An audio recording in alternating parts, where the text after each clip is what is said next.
quantifier l'enjeu de l'innovation, 1210 milliards, 1200 milliards sur le titre, mais 1210 milliards.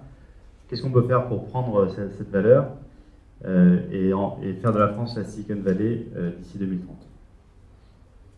Donc effectivement, c'est une conférence basée sur un livre qui a pour point commun d'avoir exactement le même titre que la conférence. Voilà, donc un livre qui est sorti au mois de septembre, donc c'est récent. Et c'est donc mon second livre. Le premier était nommé donc comme l'un des 10 meilleurs livres d'innovation publiés en langue française. Et j'avais d'ailleurs donné 2 conférences sur ce sujet ici, avec certaines personnes qui étaient dans la salle d'ailleurs. Et voilà. Et donc on va parler du sujet en 3 parties. D'abord, pourquoi est-ce qu'il faut innover? Je sais que c'est une question basique, mais c'est quand même important de parler de ça. Ensuite, pourquoi c'est difficile de réussir l'innovation? Et enfin, qu'est-ce qu'on peut faire? Je vais vous présenter un outil, un seul, pour tripler le rendement financier du capital innovation. C'est-à-dire avec le même effort, le même capital, les mêmes talents, la même équipe, avoir un résultat qui est 3 fois supérieur à ce qui peut être aujourd'hui. Voilà, c'est ça la démarche générale. Alors, on va commencer avec des devinettes. Il n'y a qu'une seule devinette dans cette conférence. Et j'aurais souhaité savoir si vous pouviez imaginer des points communs entre chacun de ces 4 logos. Oui. C'est lié au secteur de l'énergie. Alors, Citi, ça c'est une banque. Mais il y en a 3 sur les 4 qui sont liés à l'énergie.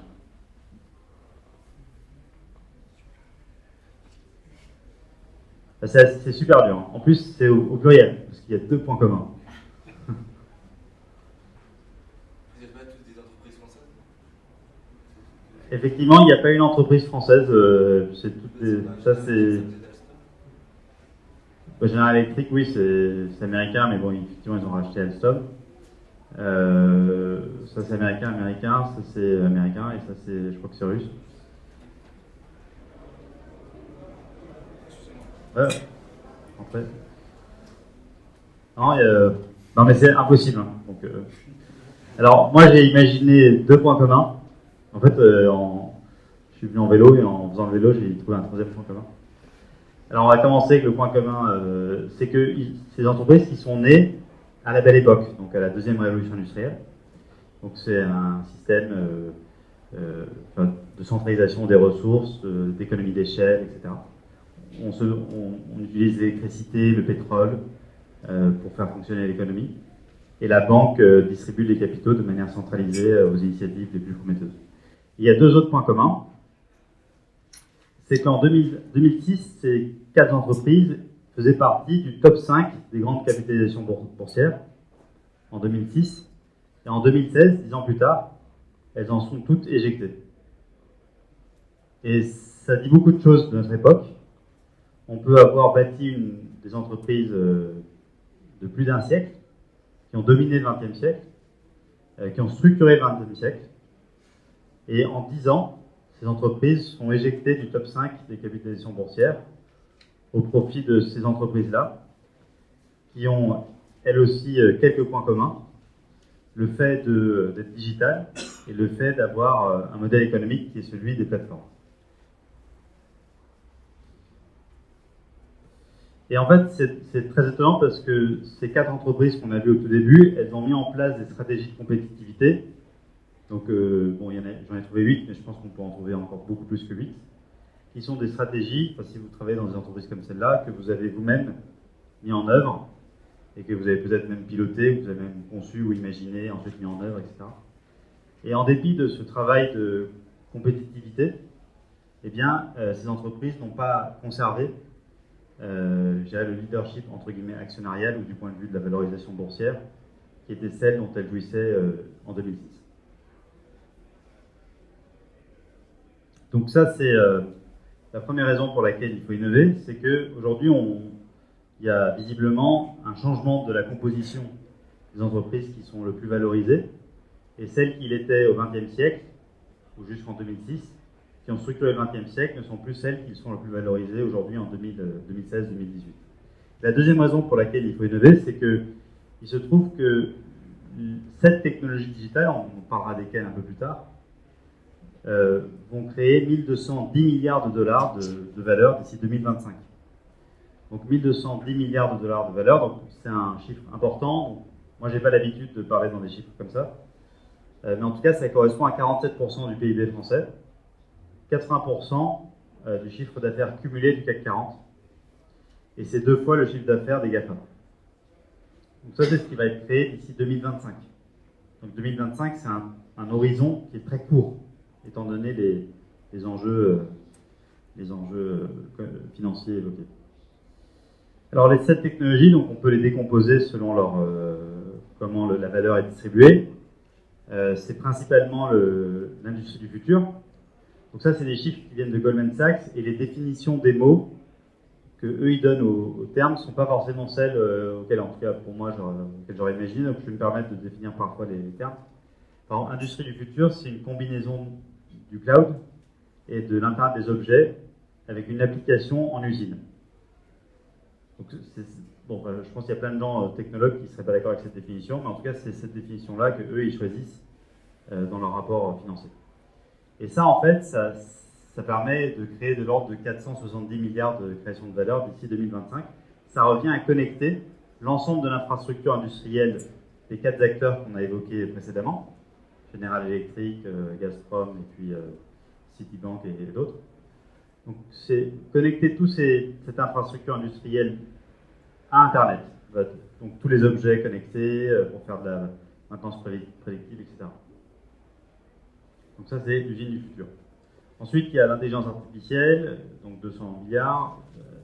Il y a la cybersécurité avec la multiplication des objets connectés, du nombre de terminaux connectés, et la réalité virtuelle à 80 milliards. Alors, à titre personnel, j'étais étonné par la blockchain qui est à 29 milliards. Donc, moi, je n'ai pas vraiment d'explication. En fait, on viendra sur la composition de ces chiffres un peu plus tard. Mais c'est vrai que la plupart des personnes diraient que c'est une sous-estimation de ce qui pourrait être créé par la blockchain. Bien sûr, ces 7 technologies ne correspondent pas à l'ensemble des technologies digitales, puisqu'il y a par exemple l'automobile autonome ne figure pas ici, mais chacun sait que ce sera un levier de création de valeur très important. De même que la santé digitale n'est pas non plus très présente ici, c'est un levier important. Alors maintenant, si on regarde les mêmes chiffres par industrie, donc c'est exactement les mêmes chiffres, mais au lieu de prendre le point de vue technologique, on prend le point de vue de l'industrie. Et on voit que, de nouveau, c'est tout ce qui est Industrie 4.0, donc ce qu'on appelle les opérations dans la chaîne de valeur de Michael Porter, qui s'accapare la plus grande partie de la création de valeur, et que la grande distribution, ainsi que le secteur public et la banque assurance sont aussi des secteurs importants de création de valeur. Maintenant, on va regarder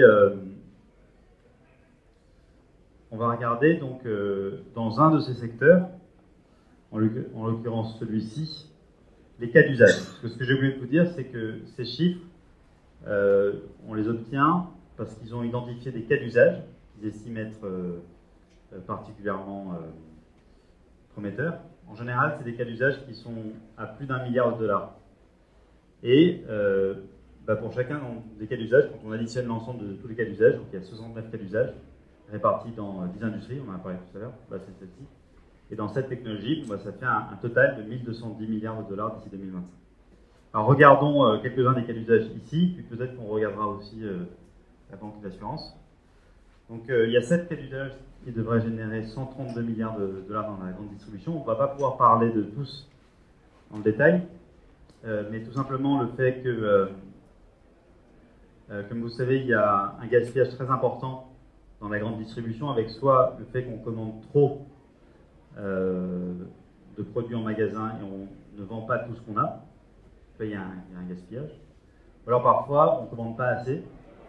Et du coup, il y a des personnes qui souhaiteraient acheter le produit, mais qui ne peuvent pas se procurer parce qu'il n'est plus en magasin.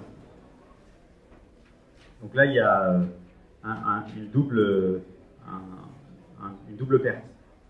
Donc il y a des algorithmes d'intelligence artificielle qui permettent d'optimiser la prédiction du volume de la demande, et ça permet de générer de l'ordre de 54 milliards de dollars de création de valeur. Même chose pour l'optimisation des prix, en particulier pour tout ce qui est promotionnel. Parfois, les personnes peuvent acheter seulement si on fait moins 10%, mais on fait moins 20%. Et donc, quelque part, la personne achète, alors que si on avait fait juste moins 10%, elle aurait acheté pareil. En optimisant les prix, on peut aussi créer une certaine valeur qui est estimée à 45 milliards de dollars à peu près. Et voilà, on n'ira pas dans tout, mais bon, il y a celui-là, il est assez marrant celui-là, c'est comme Amazon, mais en réalité virtuelle. Voilà. Donc Alibaba aujourd'hui a une expérience complète de shopping en réalité virtuelle, avec le paiement en réalité virtuelle également. Voilà. Donc en fait, la question qu'on peut se poser, c'est sur les 1210 milliards en jeu, quelle valeur est-ce que vous allez prendre et quelle valeur est-ce qu'on va prendre nous? Et quelle part est-ce qu'on peut financer selon qu'on est investisseur ou entrepreneur? Donc est-ce que c'est une partie faible ou est-ce que c'est une partie importante?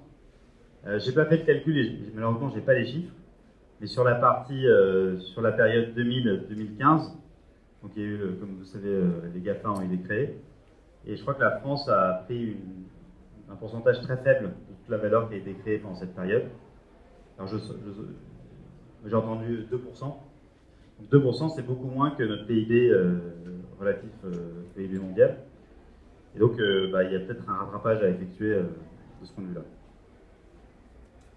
Alors, maintenant, j'aurais souhaité vous parler peut-être revenir sur un élément d'explication sur le changement de la composition des valorisations boursières qu'on a évoqué au tout début, où il y avait 4 entreprises, donc General Electric, Gazprom et Citibank et encore une autre, qui étaient parmi les top 5 et qui n'en faisaient plus partie en 2016. Puisque c'était Google, enfin les GAFAM, Google, Amazon, Facebook et Microsoft, et Apple qui en faisaient partie. Alors, il y a un travail qui a été fait par la Harvard Business School, qui figure ici, et par Deloitte Consulting, et ils ont regardé l'ensemble du Fortune 500 global, c'est-à-dire les plus grandes entreprises financières au monde, les 500 premières.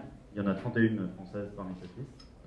Et ils ont catégorisé ces 500 entreprises selon leur modèle économique. Ils avaient préalablement défini 4 modèles économiques, celui des produits, celui des services, celui de la propriété intellectuelle et de la recherche, et celui des plateformes. Peut-être quelques mots pour expliquer le sens de ces termes-là. Donc, une entreprise qui fait des produits, c'est comme les constructeurs automobiles, ils fabriquent des produits, ils ont des usines, donc ils achètent des matières premières et puis ils les assemblent dans les usines. Les services, c'est plus comme tout ce qui est avocat, les consultants, etc. Donc là, la plupart du coût va sur le paiement des salaires, tandis que dans le cas de la construction de produits, les coûts sont absorbés par la construction tangible des produits. En fait, le modèle économique du produit est très gourmand de capitaux, puisqu'il faut construire une infrastructure de production qui est très onéreuse. Et enfin, il y a le troisième modèle qui est celui de la propriété intellectuelle, donc ça c'est tout ce qui est les biopharma, l'industrie du logiciel, où on investit beaucoup en R&D. Par exemple, Pfizer, je crois qu'ils mettent 30% de leur coût, c'est la recherche et le développement. Et voilà. Et ensuite, il y a le dernier modèle, on va en parler un tout petit peu plus, qui est celui des plateformes. Et ça, on va en parler tout à l'heure. C'est le modèle, par exemple, de Uber, de Airbnb, de Apple, de Google, Facebook. C'est un modèle économique où on met en relation l'offre et la demande. Et donc, on n'a plus besoin de dépenser beaucoup dans la construction de produits parce que les produits ne sont pas fabriqués par l'entreprise. On dépense beaucoup moins en R&D parce que la R&D n'est pas faite au sein de l'entreprise. C'est juste une plateforme de mise en relation entre l'offre et la demande. Donc, ça permet de minimiser l'investissement, le risque d'investissement et de minimiser le besoin en CAPEX. Et donc, maintenant, si on regarde les performances financières, donc sur l'ensemble des 3 dimensions, la croissance du chiffre d'affaires, la profitabilité et le rendement financier, enfin le multiple de valorisation, on voit que le modèle économique des plateformes est celui qui est le plus performant des quatre. Et puis alors, je me permets une remarque. Moi, j'ai souvent entendu qu'il fallait, dans les entreprises de produits, qu'ils voulaient migrer vers les services. Quand on voit ce graphe, on voit qu'ils ont un modèle économique peu performant et qu'ils souhaitent aller vers un modèle économique encore moins performant. C'est un peu cocasse, en quelque sorte. En tout cas, voilà. Autre chose, le modèle des plateformes est celui qui est le moins représenté dans le Fortune 500. C'est vrai aussi pour le CAC 40. Donc ça, c'est important. Alors, j'ai un chapitre entier sur mon livre qui traite de pourquoi le modèle des plateformes est meilleur que les autres. On en a parlé brièvement, mais j'aurais souhaité vous exposer 3 raisons simples. La première chose, c'est que le modèle des plateformes traite 2 marchés en même temps. Donc on dit qu'il est biface. Par exemple, si vous êtes Airbnb ou Uber ou Amazon, par exemple si on prend Amazon Marketplace, vous vous adressez à la fois au consommateur qui va acheter un livre et aussi au libraire qui passe par votre place de marché pour écouler les livres qu'il a sur le marché. Donc vous avez 2 marchés. Donc, ce qui veut dire 2 sources de revenus, et donc ça veut dire un chiffre d'affaires plus important. Aussi, alors, le modèle économique des plateformes n'est pas nouveau. Une banque, quelque part, c'est une plateforme. Et aussi, ne serait-ce que les marchés, vous savez, les marchés aux légumes, tout ça, c'est un modèle économique des plateformes aussi. Et ce qu'il y a de nouveau avec les GAFAM, ce qui est nouveau, ce qui est particulier par rapport à notre époque, c'est qu'elles s'appuient sur les technologies digitales. Et les technologies digitales connaissent une amélioration exponentielle de leur capacité de production, là où la technologie mécanique connaît une amélioration qui est seulement linéaire. Donc si on regarde par exemple, il y a un certain nombre de magazines, comme par exemple le magazine Elle. Donc le magazine Elle, il fonctionne aussi selon le modèle de la plateforme, puisqu'il y a comme client celui qui achète Elle, et il y a des annonceurs qui font la publicité de leurs produits sur Elle. Donc il y a bien 2 marchés différents. Mais la presse, comme Elle, mais aussi d'autres magazines, fonctionne avec l'imprimerie, qui est une technologie mécanique. Et la technologie mécanique ne s'améliore que de manière linéaire, tandis que la technologie digitale s'améliore de manière exponentielle. Et puis en plus, il y a d'autres avantages. L'ubiquité. Vous pouvez vous connecter à Internet n'importe où dans le monde, tandis que si vous voulez acheter Elle en version papier, donc vous êtes forcément, après ça dépend de vos habitudes, etc. Mais si vous êtes en Australie, c'est compliqué de trouver un magazine Elle en français. Voilà. Ça c'est très important pour Netflix par exemple. Si on compare Netflix et Gaumont, Gaumont c'était le Netflix de la belle époque. Ils devaient envoyer les pellicules physiquement en Australie pour qu'on puisse diffuser des films, enfin le dernier film qui était sorti. Donc c'est pour ça qu'il y a un décalage entre les sorties selon les pays, parce que c'était le temps qu'il fallait pour que la pellicule arrive à destination. Mais avec Netflix, on peut avoir une présence mondiale de manière très simple, grâce au caractère ubiquitaire de la technologie digitale. Enfin, la dernière raison, c'est l'effet de réseau, ou les effets de réseau. Donc ça c'est très intéressant. Il y a Peter Thiel qui est un investisseur qui a créé, cofondé Palantir et qui a aussi PayPal et qui est un premier investisseur privé dans Facebook, etc. On a aussi Jean Tirole qui est prix Nobel de l'économie qui a écrit beaucoup sur les effets de réseau et sur le modèle économique de la plateforme. Et les effets de réseau, c'est l'idée que le simple fait d'utiliser un produit améliore la valeur du produit pour la communauté d'utilisateurs. Par exemple, le téléphone. Si vous achetez le téléphone, on n'a qu'à dire qu'on est en 1900, donc il y a très peu de personnes qui ont le téléphone. Vous achetez un téléphone, mais vous venez vous ajouter à la communauté des gens qui ont un téléphone. Et donc, quelque part, votre tante Alice, qui elle-même est en avance sur son temps, puisqu'elle est cousine de la duchesse, si j'ai bien compris, la valeur de son téléphone vient d'augmenter d'une certaine manière, puisqu'elle peut désormais vous appeler vous, en plus des autres personnes qu'elle avait l'habitude d'appeler jusqu'à présent. Et ça, en fait, on décorrèle la valeur du coût de production. C'est là où ça devient extrêmement intéressant. Et donc c'est un vecteur de création de valeur encore supplémentaire. Et puis il y a deux autres raisons pour lesquelles les effets de réseau c'est bien. D'abord parce que plus il y a de gens qui l'utilisent, plus ça incite d'autres à les utiliser. Donc ça fait un effet de viralité, donc ça permet en plus de diminuer l'effort commercial nécessaire à l'adoption du produit. Si on compare par exemple au modèle économique du produit où on doit à chaque fois faire des publicités pour que les gens achètent, là il y a une communauté d'utilisateurs qui s'occupe de convaincre doucement d'autres personnes d'acheter le produit en question. Et puis enfin le dernier truc qui est très positif sur les effets de réseau, c'est la vertu défensive.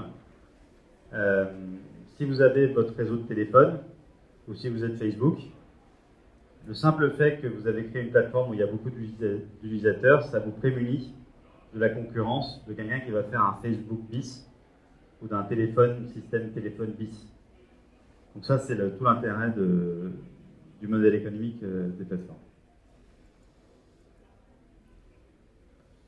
Alors, pourquoi innover donc, et on va parler ensuite du second sujet. Donc, parce que c'est important pour créer de la valeur, à la fois pour ce qui est de la valorisation actionnariale, mais c'est aussi important à court terme. D'ici 2025, il y a 1210 milliards de dollars en jeu.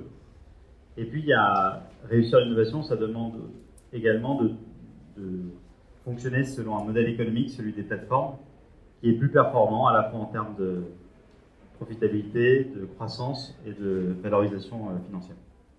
Et donc, pourquoi est-ce que l'innovation, c'est si difficile? Alors, je voulais d'abord vous dire que, comme plein de gens, il se trouve que j'avais des opinions sur ce sujet. Et il y a beaucoup d'autres personnes qui avaient plein d'opinions sur ces questions-là. Mais récemment, j'ai pris connaissance d'une étude qui était réalisée par CB Insights, qui est un cabinet basé à New York, et qui a fait une étude, donc là, sur... donc ça, les chiffres-là, c'est 253 startups. Ils ont rencontré de l'ordre de 600 fondateurs, et 253 startups. Après, il y a une nouvelle étude avec 269 startups, donc ça, c'est 253. Et ils ont demandé aux fondateurs, donc c'est que des startups qui ont fait faillite, c'est une analyse post-mortem des startups, pourquoi est-ce que la startup a échoué? Et voici les raisons qui ont été données par les fondateurs de startups. Et juste pour vous dire, après ça ou avant ça, ou en parallèle de ça, ils ont fait le même travail pour l'innovation dans les grandes entreprises et ils ont trouvé à peu près les mêmes résultats. Donc je tenais à le dire quand même. Alors, moi je voulais aussi vous dire, et après on ira sur un autre sujet, que j'ai moi-même enregistré des entrepreneurs, des investisseurs et des innovateurs à leur insu pendant une période de 6 mois. Et qu'ensuite j'ai réécouté ces discussions et j'ai noté des thèmes de discussion. C'est-à-dire ce dont quoi on parle quand on innove. C'est quoi les sujets dont on parle? J'ai fait ça avec les innovateurs dans les grandes entreprises, les entrepreneurs et les investisseurs. Donc parfois d'ailleurs à Station F, ça c'est un détail, mais voilà. Et j'ai constaté que 80% de la discussion, du temps passé à parler, c'est est-ce qu'on va réussir à réaliser la technologie telle qu'on l'a imaginée. Donc c'est des discussions de réalisation technologique.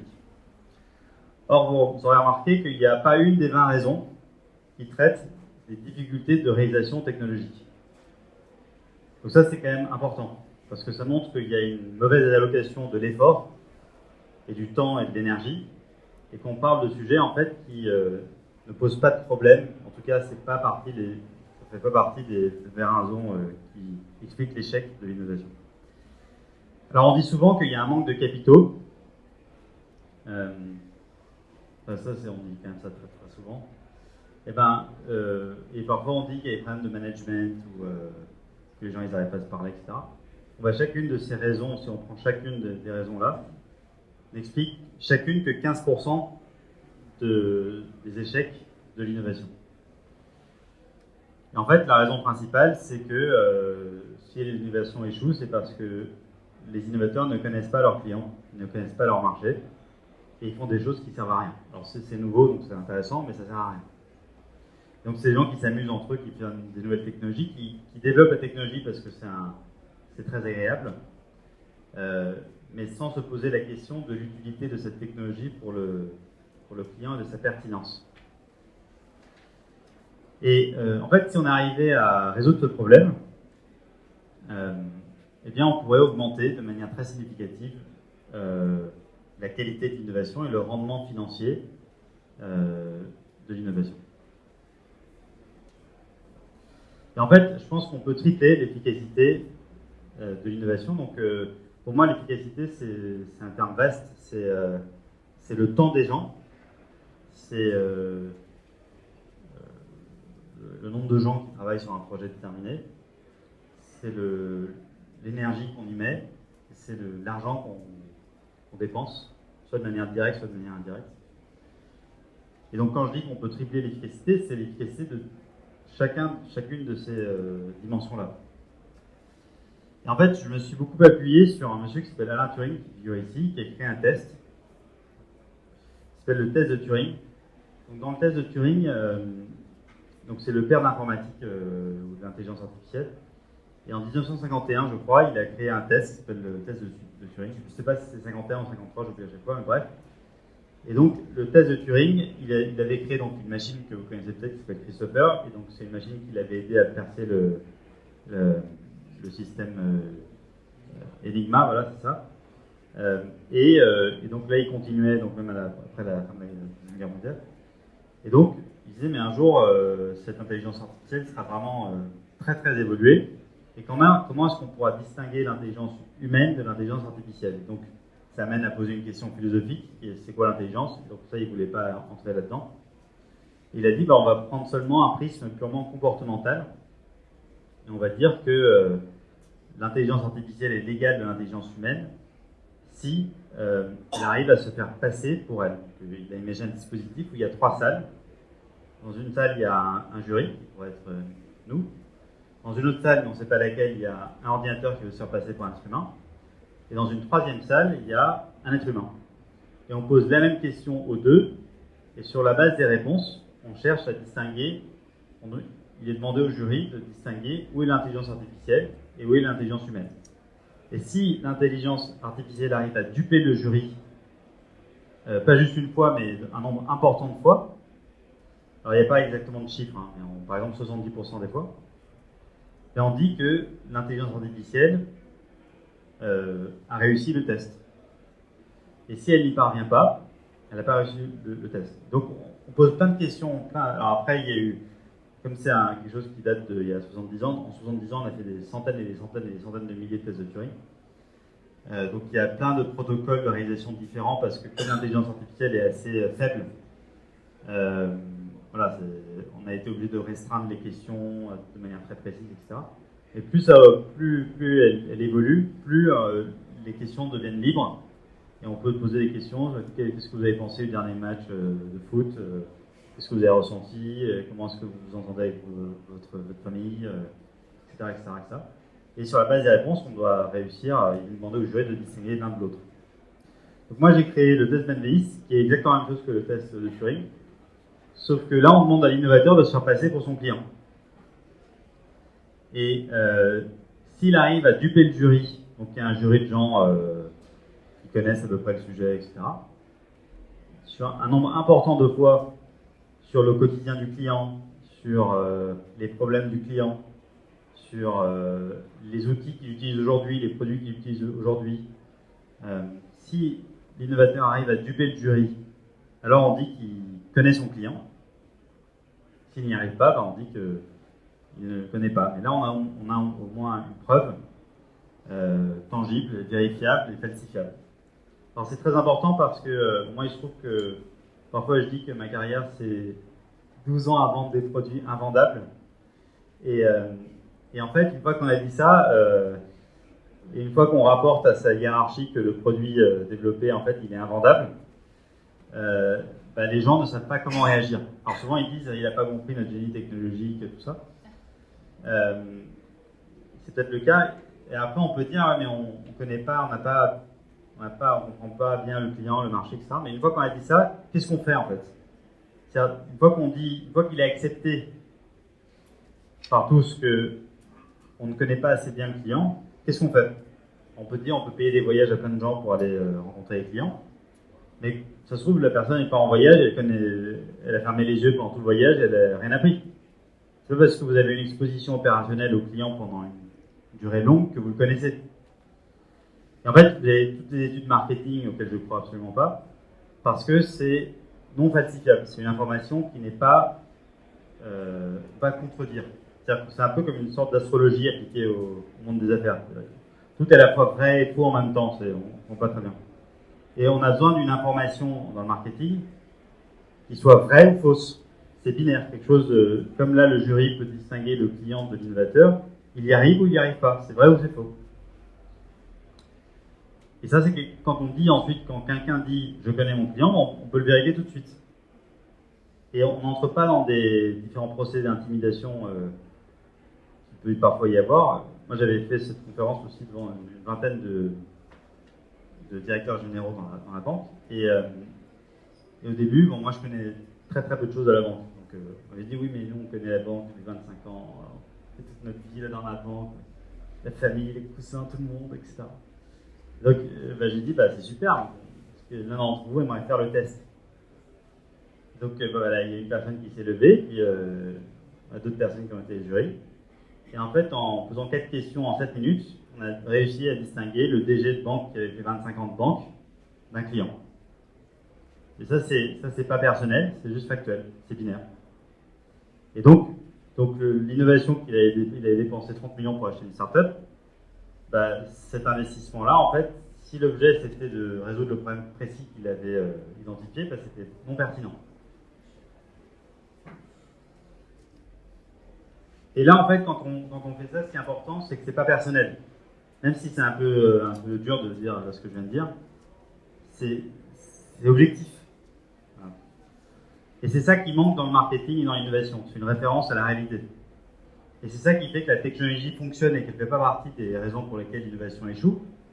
Parce que si la technologie ne marche pas, eh ben on voit un écran bleu. Et donc, il n'y a pas de discussion philosophique sur est-ce qu'on a raison ou est-ce qu'on est dans les bonnes valeurs, etc. Ça ne marche pas, donc il faut voir pourquoi ça ne marche pas et on résout le problème. Alors, on va faire le test maintenant. Alors, avant de vous dire, ça, c'est des vraies réponses que j'ai vraiment faites avec des vraies personnes. On est en train de développer une innovation dans le domaine de la musique. Et vous êtes vous-même le jury. Donc d'habitude, il n'y a pas 50 personnes en jury, c'est-à-dire quelques personnes. Et on demande, il y a donc quelque part un consommateur et quelque part il y a un innovateur. Et la question que pose le jury, la question que vous avez posée, c'est pourquoi est-ce que vous écoutez de la musique? Et là, on vous fournit donc 2 réponses distinctes. L'une, c'est la nouvelle appli, elle est géniale, j'accède à mes contenus et en plus, il y a de la pub, c'est top. Et l'autre, c'est j'écoute de la musique parce que c'est très reposant, ça permet de faire un break sans les ennuis logistiques. Donc, qui est innovateur, qui est client? Donc, le A, c'est innovateur. Et le B, donc, c'est client. Bah oui, c'est ça, vous avez raison. Donc, en fait, là, on voit que l'innovateur n'a pas réussi à se faire passer pour son client. Donc, on peut dire de manière objective qu'il ne sait pas pourquoi les gens écoutent de la musique. Donc après, on peut refaire le test. C'est pas juste une seule question, etc. Mais la personne apprend. Moi, j'ai fait ce test avec aussi, j'étais au chapitre français du Lean Startup. Donc il y avait une quarantaine d'entrepreneurs. Et il y avait des gens là, ils avaient fait leur proposition de valeur avec 5 consultants de marketing très très bons. Donc la personne qui s'est proposée d'être innovatrice, elle a donc récité sa proposition de valeur sur une question, je ne me souviens plus laquelle c'était. Mais tout de suite, les gens ont remarqué qui était innovateur et qui était le client. C'était évident. Donc, c'est pour dire que c'est quand même utile. Alors, en fait, ce test, on le fait à la fois sur 70 questions, je expliquerai la thématique des questions un peu plus tard, mais aussi sur différents types de clients. Parce que typiquement, une personne en Inde qui écoute de la musique, elle écoute de la musique peut-être pour des raisons différentes qu'une personne, je sais pas, qui est très âgée et qui habite en Californie. Ou une personne qui, ou peut-être c'est peut-être pour les mêmes raisons qui écoute de la musique, je ne sais pas. Mais en tout cas, on ne peut pas préjuger par avance du fait que les motivations de consommation sont les mêmes d'un consommateur à l'autre. Et donc, bien, on s'assure à ce que le client soit en fait des personnes différentes, c'est-à-dire qu'on change le client selon des différents critères de diversité. Donc ça, c'est l'innovateur et le jury qui définissent ensemble les critères de diversité. Ça peut être la génération, enfin le nombre de générations, ça peut être la relation au produit. Parfois, on peut consommer des produits, parfois, on peut ne pas consommer certains produits, donc c'est intéressant de parler aux consommateurs. Parfois, on peut être une sorte de personne reconnue sur le marché, donc on a une sorte d'influenceur. Voilà, il y a des choses comme ça, il y a la catégorie socio-professionnelle, de nationalité, etc. Voilà, donc ça c'est juste un exemple. Donc, par exemple, là, on avait dit, on va tester 4 nationalités différentes, des 4 catégories socio-professionnelles différentes, 8 clients en tout, 4 utilisateurs, 4 types d'utilisateurs différents et 4 générations. Et ensuite, dans les faits, donc ça, c'est les personnes qu'on a rencontrées, 4 personnes en principe. Voilà. Et on voit qu'on n'a pas atteint exactement les objectifs de diversité qu'on avait définis. Et donc ça, on représente ça de cette manière-là. Donc là, on voit que, voilà, on voit que ce qui a été réussi pas réussi. Et donc on a fait 60% de la cible de diversité. Et je me permets de dire que, sans vouloir être négatif, que même ça, c'est pas extrêmement ambitieux. Dire qu'on veut rencontrer 4 nationalités différentes, c'est pas beaucoup. Mais on voit que, pour ce qui est de l'exemple cité, bon, on n'a pas vraiment atteint l'objectif qu'on s'était fixé. Alors ça, en fait, on le fait sur, comme je disais tout à l'heure, 70 questions qui sont réparties dans 7 thématiques distinctes, qui constituent pour moi le process d'innovation auquel j'ai pensé dans mon livre. Je me permets de faire la pub de mon super process. Mais en fait, chaque étape est quand même importante. Et en particulier la première, le choix du marché. Ce qui est très important dans le choix du marché, c'est de trouver un marché qui est mûr pour la disruption digitale. C'est-à-dire, si c'est un marché où il y a déjà Google, Amazon, Facebook et d'autres, on peut imaginer qu'ils ont déjà disrupté de manière digitale le marché en question. Mais si c'est un marché où il n'y a pas d'acteurs digitaux, et où par ailleurs les consommateurs qui sont sur le marché sont mécontents, et où il n'y a pas eu d'innovation digitale en tant que telle, peut-être qu'il y a une opportunité de digitaliser ce marché-là. Et donc, dans ce cas-là, le client, ça va être un analyste financier. Parce que les analystes financiers sont les personnes qui connaissent bien les différentes maturités technologiques des différents marchés. Et si l'entrepreneur arrive à se faire passer pour un analyste financier sur cette question de choix de marché, eh bien on sait qu'il a choisi son marché d'une manière raisonnable et réfléchie.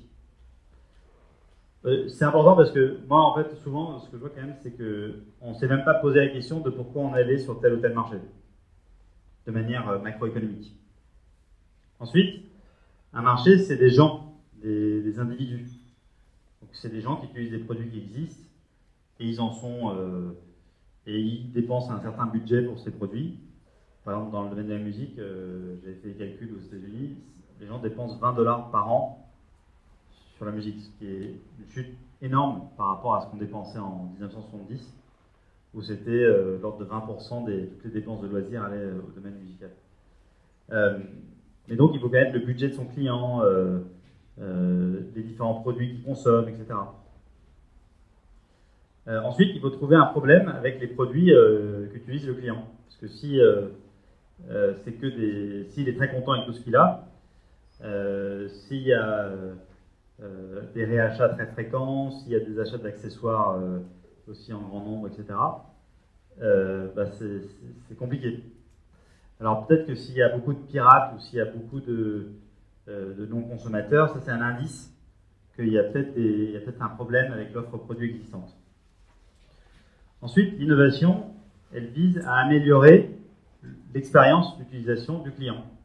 Et en tout cas, Peter Thiel, que j'avais cité tout à l'heure, je crois, dit que l'innovation doit apporter un facteur d'amélioration de 10 par rapport à ce qui existe déjà. Donc si on regarde l'iPod, Steve Jobs disait que c'était 1000 chansons dans la poche, relativement au CD où il y en avait une quinzaine. Donc là, le facteur d'amélioration, c'est 1000 divisé par 15, je ne sais pas combien ça fait, ça va faire une trentaine, je crois. Mais bref, peut-être un peu plus, 60. Et donc voilà. Mais en fait, voilà, donc le sens de ce message, c'est de dire que l'innovation vient toujours disrupter une offre établie, mais pour convaincre le client de passer de l'ancien au nouveau, il faut que le facteur d'amélioration soit soit très significatif et sur des dimensions qui sont importantes pour lui. Donc le fait d'avoir beaucoup de chansons dans la poche, c'était un élément important. Le fait de pouvoir acheter des chansons depuis son salon plutôt que d'aller dans un magasin, c'était aussi un élément important. Donc l'amélioration doit être d'un facteur de 10 sur plusieurs paramètres. Et ça, en fait, c'est pas l'innovateur qui décrète que son innovation, c'est 10x. C'est au contraire, c'est le client qui doit le décréter, et ça doit se vérifier dans le test qu'on a évoqué tout à l'heure. La solution, elle doit être scalable. On en a parlé très brièvement tout à l'heure, mais la scalabilité technologique, je pense que vous en connaissez beaucoup plus que moi là-dessus, mais l'idée, c'est que avec des coûts à peu près constants, ou qui augmentent que de manière minime, marginale, on a une offre de production qui, un volume de production qui, lui, augmente de façon exponentielle. Donc, typiquement, on peut comparer parfois Yahoo et Google. Yahoo, il s'appuyait sur une équipe d'individus pour hiérarchiser l'information sur le web. Mais au fur et à mesure qu'il y a de plus en plus d'informations, il fallait de plus en plus de gens pour hiérarchiser l'information. Donc une masse salariale de plus en plus importante. Donc en fait, les coûts de production étaient très liés à la masse salariale. Donc il y avait, en fait, c'était deux droites à peu près deux courbes à peu près parallèles. Et Google s'est appuyé sur le travail des webmasters qui eux-mêmes pointaient vers différents sites et donc sélectionnaient des pages web qui leur semblaient pertinentes. Et s'appuyant sur cette information, sur ce travail non salarié, mais qui était fait de manière quotidienne sur le web, ils ont hiérarchisé l'information de cette manière-là. Et en fait, donc là, on voit que les revenus sont décorrélés des coûts de production. Donc ça, c'est la notion de scalabilité. Et donc, c'est dû à les investisseurs. Donc là, par exemple, ici, le client, pardon, je n'ai pas toujours expliqué, mais donc, là, c'est un analyste financier. Ici, le client, c'est un consommateur final, mais qui répond à des critères de diversité qui sont importants. Donc, c'est pas, par exemple, si on est dans la caricature, la station F, c'est quand même beaucoup, il y a une certaine homogénéité d'âge et on va dire, intellectuel, oui, voilà, de milieu, ça. Et donc, ça, si on vise à un marché important, même national ou européen ou mondial, le fait de ne s'adresser qu'à des gens qui nous ressemblent, c'est pas garant de réussir à séduire plein de gens. Donc là, on veut une diversité forte. Là, sur la scalabilité, le client, c'est un expert technologique. Donc, il y a plein de... ça peut être un CTO, ou alors un DSI, ou alors un directeur de production, voilà. Ici, donc, le client, donc là, on demande à l'entrepreneur de se faire passer pour un CTO, ou pour un DSI, ou pour un directeur de production. Ici, on demande à l'innovateur de se faire passer pour des investisseurs. Et en particulier, on teste donc qu'est-ce qui intéresse les investisseurs, donc comment ils voient l'évolution du chiffre d'affaires, le fait de l'exit, la stratégie d'exit, de vente des parts dans la société. Et là, c'est le développement, là, c'est le modèle économique. Donc, on a parlé tout à l'heure, qui est le modèle économique des plateformes, à supposer que c'est celui-là qui soit retenu par l'entrepreneur. Voilà. Donc, je ne sais pas s'il y a des questions jusqu'à présent. Pas de questions? Oui. Le développement, oui. Assurer le développement et le développement et la croissance. Oui. Moi j'ai une question en fait. Disons qu'on veut réinnover, c'est-à-dire innover quelque chose qui a déjà été une innovation. Dans ce cas-là, les premières étapes du type choisir un marché pertinent, connaître le quotidien de son client sont déjà en fait réalisées, non? Oui, donc là en fait vous avez un produit établi qui a déjà fait ses preuves, voilà, et vous voulez l'améliorer. Le réinnover, c'est ça. Oui, tout à fait. Donc à ce moment-là, ça c'est fait. Là pour ça, il faut voir. Ça dépend en fait. Ensuite, c'est une question de l'ambition d'innovation en fait. Donc par exemple, si on regarde l'iPhone c'est un très bon exemple. En principe, alors c'est pas toujours vrai ce que je me prête à dire, mais d'une certaine manière, chaque nouvelle version permet au consommateur de ne plus acheter un autre produit électronique. Par exemple, le premier iPhone, comme disait Steve Jobs, c'était un iPod qui téléphone et qui fait un terminal mobile. Après, à un moment donné, l'iPhone est devenu suffisamment performant pour remplacer la caméra qu'on achète. Enfin, sauf pour les professionnels ou ceux qui adorent. Ensuite, c'est devenu assez performant pour remplacer le caméscope. Ensuite, c'est devenu assez performant pour remplacer la console de jeu portable, etc., etc., etc. Et donc, le choix de... en fait, répondre à cette question, c'est difficile parce que ça dépend de l'ambition qu'on se donne pour l'innovation. Mais en fait, plus votre ambition est importante, plus vous avez quand même besoin de faire l'ensemble du processus. Par exemple, sur le choix de est-ce qu'on va sur un iPhone qui remplace le caméscope ou un iPhone qui remplace la console de jeux vidéo portable, il y avait une réflexion à faire sur le marché qu'il fallait cibler. Il y a d'autres questions? Non? On dit Oui. que trouver un vrai problème, c'était le fait que l'iPhone, à un moment, il devient obsolète, il devient tombe en panne, ou il y a cet effet-là quand on crée le propre problème. Alors, trouver un vrai problème, c'est est-ce que le client a un problème avec l'offre produit qui existe? C'est-à-dire que c'est du point de vue besoin du client, Oui. Ça peut être les produits qui, à un moment,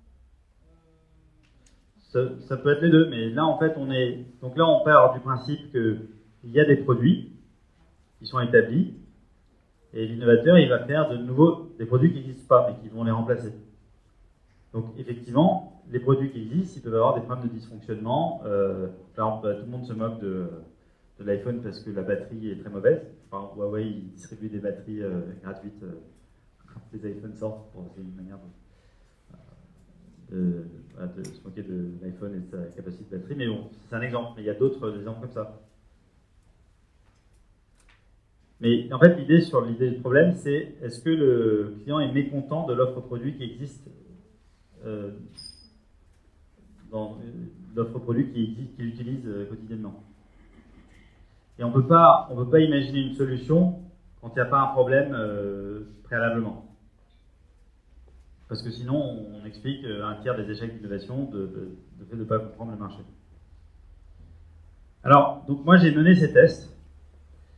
Et voici les résultats Alors, j'ai mené les tests de différentes manières.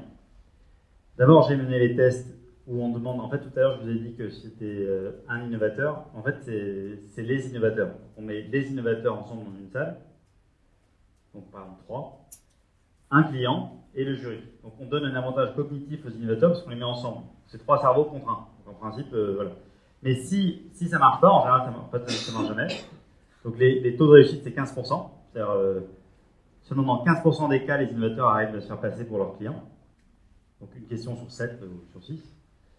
À ce moment-là, on divise l'équipe et on fait passer chaque innovateur individuellement. Et on arrive à ce genre de tableau. Donc là, en fait, pour expliquer, donc là, c'est les grandes familles de questions. Donc le choix du marché, le quotidien du client, le problème, le facteur d'amélioration, la scalabilité, le levée de fonds et la croissance. Voilà. La barre, ça représente l'indice de diversité. Donc il y a beaucoup de clients différents qui ont été testés, ou est-ce que c'est des clients qui se ressemblent, qui sont très homogènes? Donc plus la barre est élevée, plus l'indice de diversité est élevé. Donc on demande quand même aux innovateurs d'inviter les clients, sinon c'est impossible à organiser. Et après, le losange rouge, là, c'est le pourcentage de fois qu'ils ont réussi à se faire passer pour leurs clients. Et ensuite, il y a des couleurs. Ça, c'est les différents innovateurs testés. Donc là, on voit déjà qu'il y a une homogénéité intellectuelle très forte chez les innovateurs. Donc il y a très peu de diversité intellectuelle et de compétences. Parce qu'ils sont tous bons au même truc et mauvais dans les mêmes trucs. Donc ça, c'est quand même assez intéressant. En plus, alors en violet, c'est la moyenne numérique. Donc c'est vraiment un calcul simple. Et en jaune, c'est la performance collective. Parce qu'ensuite, on leur fait faire ensemble, enfin, comme ce que j'avais expliqué précédemment, où ils sont tous ensemble pour faire le test. Et on voit que très souvent, ils fonctionnent mieux de manière individuelle que de manière collective. Donc ça veut dire que quelque part, le fait de faire équipe, ça ajoute pas forcément à la pertinence. Bon, donc il y a une diversité. Alors, par contre, la diversité est très élevée, donc c'est très révélateur. Donc il y a une grande diversité dans les investisseurs qui sont capables d'inviter. Parce que comme ils passent beaucoup de temps à demander de l'argent et à rencontrer des investisseurs, ils connaissent plein de gens différents. Mais comme ils n'ont jamais rencontré des clients ou très peu, là il y a juste 3 clients, genre le voisin, le mec du 3e étage et puis quelqu'un d'autre. Et puis donc ça fait une diversité très faible. Genre le collègue qui est dans une start-up, etc. Voilà. Donc voilà, que dire de plus je crois que c'est à peu près tout.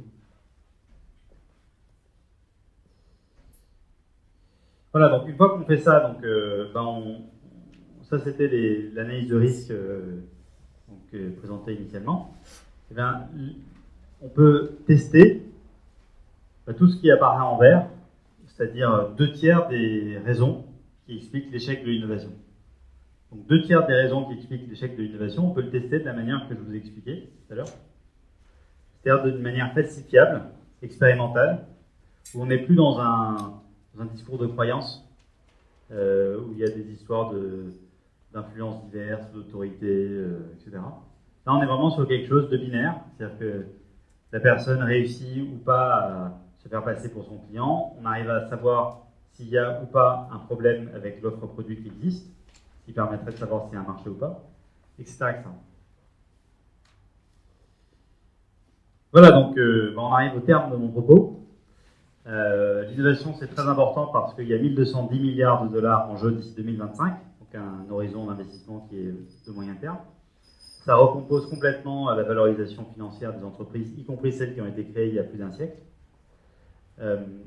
L'innovation, en fait, s'appuie aussi sur des modèles économiques. Il y en a un sur les 4, celui des plateformes, qui offre un rendement financier qui est 4 fois supérieur aux autres modèles économiques dominants de notre époque, et pourtant c'est celui qui est le moins répandu dans le Fortune 500 ainsi que dans le CAC 40. L'innovation, c'est difficile à réussir, en général parce que on développe des produits qui ne servent à rien, et on développe des solutions qui n'adressent aucun problème. Mais si on arrivait, au lieu d'être dans un discours entre guillemets, de conviction qui n'est pas falsifiable, si on pouvait tenir des propos qu'on peut vérifier de manière expérimentale, de manière binaire, avec des propos qui sont vrais ou faux, eh bien, on pourrait traiter un certain nombre des risques identifiés, en l'occurrence 2/3 d'entre eux, et en faisant ça, on diviserait par 3 le taux d'échec, et donc mathématiquement, on triplerait le rendement et l'efficacité du capital d'innovation. Voilà, c'est à peu près tout ce que j'allais dire sur ce sujet.